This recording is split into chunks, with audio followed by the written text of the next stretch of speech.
प्यारे छात्रों को मेरा नमस्कार। देखिए, आपने क्लास 12th के चैप्टर 1 में इलेक्ट्रिक चार्जेस एंड फील्ड्स वाले चैप्टर में एक बहुत ही इंपॉर्टेंट लॉ पढ़ा होगा, जिसे हम लोग गॉस लॉ के नाम से जानते हैं। ठीक है, गॉस लॉ ये बेसिकली इलेक्ट्रिक फ्लक्स के बारे में बात करता है ना।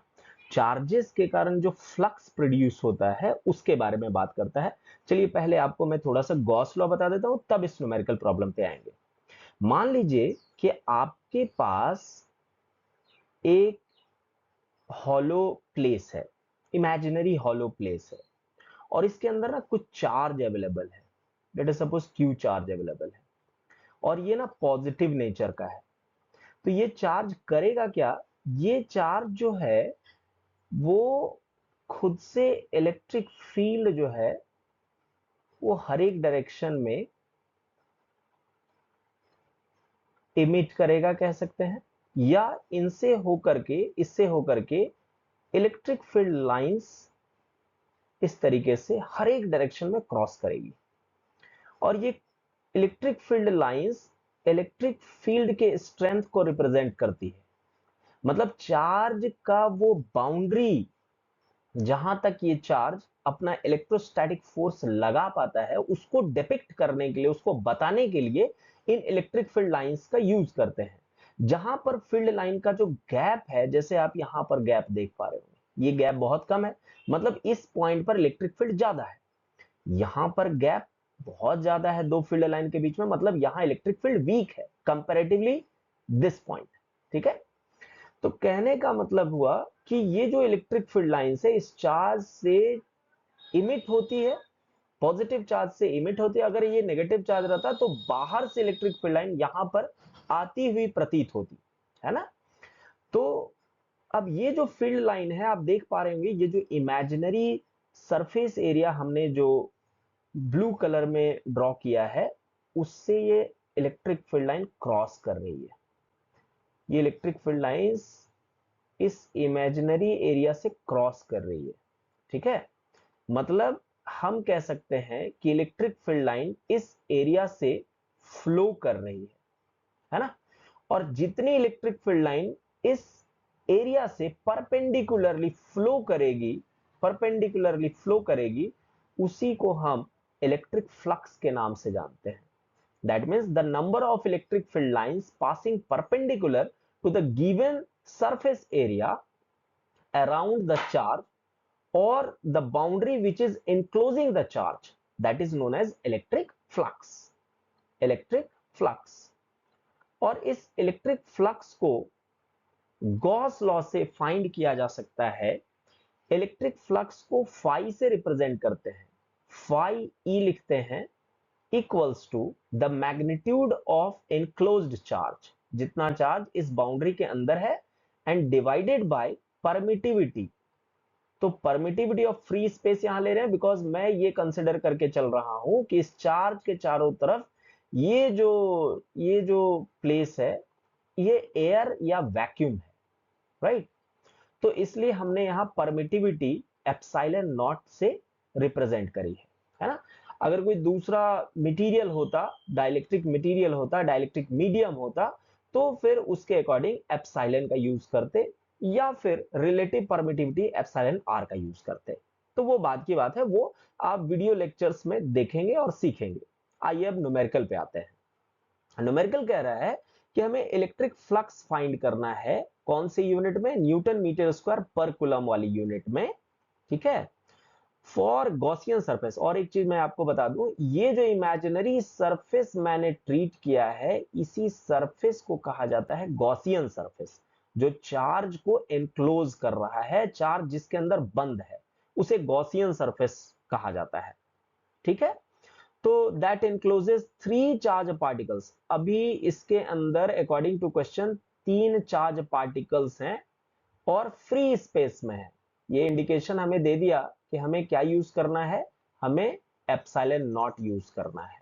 ठीक है, चार्ज पार्टिकल्स जो है, चार्जेस का मैग्नीट्यूड दिया हुआ है -14 नैनोकुलम, Q2 है 78.85 नैनोकुलम, और Q3 जो है वो -56 नैनोकुलम है। यहां पे एक और प्रॉपर्टी यूज होगी, चार्ज की कुछ प्रॉपर्टीज होती हैं जिनमें एक प्रॉपर्टी यूज होगी एडिटिव प्रॉपर्टी। एडिटिव प्रॉपर्टी मतलब आप नेट चार्ज फाइंड करने के लिए तीनों चार्जेस को सम कर देंगे, एल्जेब्रिक सम। आइए निकालते हैं पहले।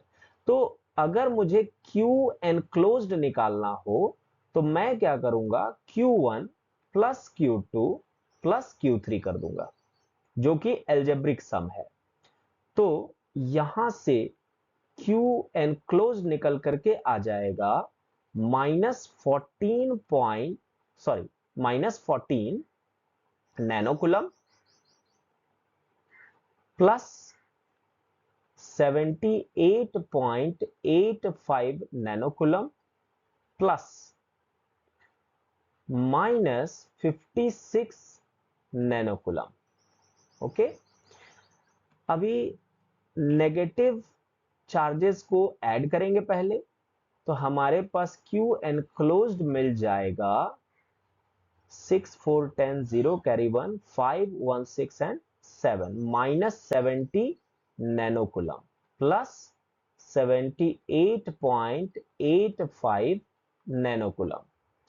इसको थोड़ा और आगे अगर लेकर के चलें तो Q एनक्लोज्ड हो जाएगा 8.85 और नैनोकुलम को मैं लिख दे रहा हूं 10 टू द पावर -9 कुलम।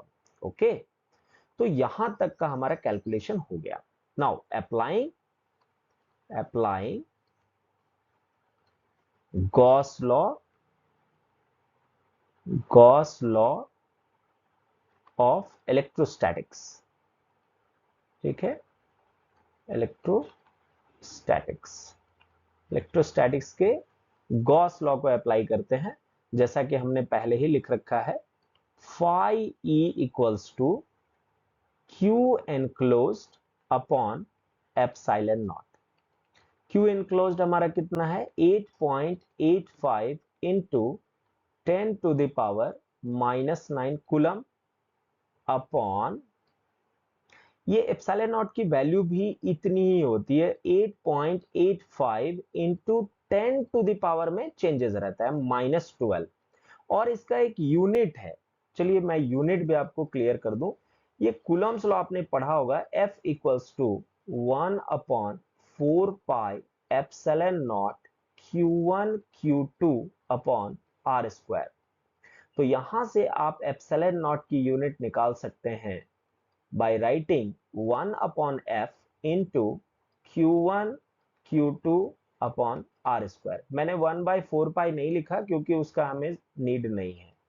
तो फोर्स के लिए क्या आ जाएगा, 1/4 फोर्स के लिए आ जाएगा न्यूटन, और दो चार्जेस हैं इसलिए coulomb square divided by metre square, क्योंकि R के लिए क्या आ जाएगा, मीटर स्क्वायर। और यहां से अगर हम एप्सिलॉन नॉट की यूनिट लिखना चाहें तो newton to the power -1, metre to the power -2 and coulomb to the power 2।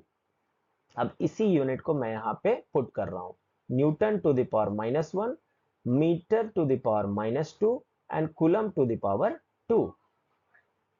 तो अभी आप देख रहे हैं ये जो न्यूमेरिकल वैल्यू है ये कैंसिल कर देगा एक दूसरे को, और 10 टू द पावर -9, और ये जो नीचे में 10 टू द पावर -12 आपको दिखाई दे रहा है वो न्यूमरेटर में चला जाएगा तो +12 हो जाएगा। और यूनिट की अगर बात करें तो न्यूटन न्यूमरेटर में जाने से plus newton to the power +1 हो जाएगा, मीटर टू द पावर +2 हो जाएगा, और coulomb to the power, coulomb वाले को सॉल्व करेंगे तो नीचे जो पावर है वो ऊपर जाकर के -2 हो जाएगा, और +1 के साथ सॉल्व करने पे -1 आएगा। तो इसलिए आपका जो नेट इलेक्ट्रिक फ्लक्स होगा वो हो जाएगा 10 to the power 3 newton metre square पर कूलम। ये आपका आंसर है जो कि ऑप्शन नंबर ए में गिवन है। So option A will be the right answer. उम्मीद है कि आपको ये सारा डिटेल में समझ आया होगा। आप एक बार फिर से कॉपी कलम उठाएंगे, प्रैक्टिस करेंगे, और जितना ज्यादा प्रैक्टिस करेंगे उतना ज्यादा ये आपको इजी लगने लगेगा। तो मिलते हैं नेक्स्ट वाले वीडियो में। जय हिंद।